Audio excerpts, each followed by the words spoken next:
माणूस घडवण्यासोबत यांना आपण डिग्री पण देऊ शकतो की तुम्ही माणूस आहात आणि ती एक ऑथेंटिक युनिव्हर्सिटी देऊ शकते.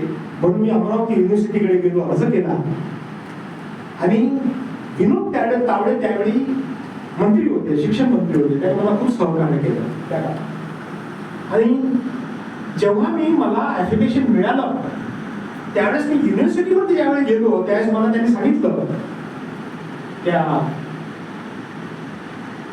कोर्स डिझाईन करतो आपण त्या विभागाने मला सांगितलं की सर फिजिक्स केमिस्ट्री बायोलॉजी सोबत तुम्ही एक विषय ॲनिमेशनचा घ्या, कारण ऍप्लिकेशन तुम्हाला तसंच आलेलं आहे. तुम्हाला BSc ॲनिमेशन नावाचा ऍप्लिकेशन आला आहे आणि BSc हा सायन्सचा कोर्स आहे, त्याच्यामुळे तुम्हाला तसंच घ्यावं लागेल.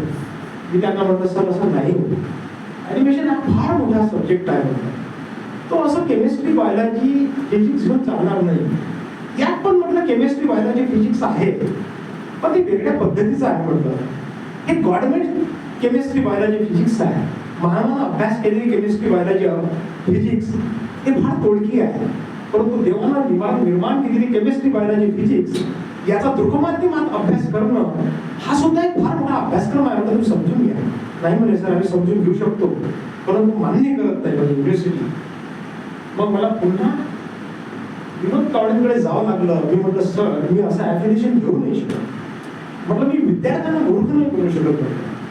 म्हटलं माझं कॉलेज, माझ्या कॉलेजला ऍप्लिकेशन नाही दिलं तरी चालेल.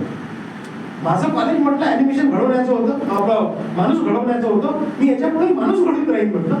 परंतु म्हटलं मी तुमची डिग्री नाही देणार, कारण ते मला गरज वाटत नाही. म्हटलं तुम्ही जर केमिस्ट्री बायोलॉजी फिजिक्स हे विषय घेऊन जर मला ॲनिमेशन करायला लावता तर म्हटलं मला माफ करा.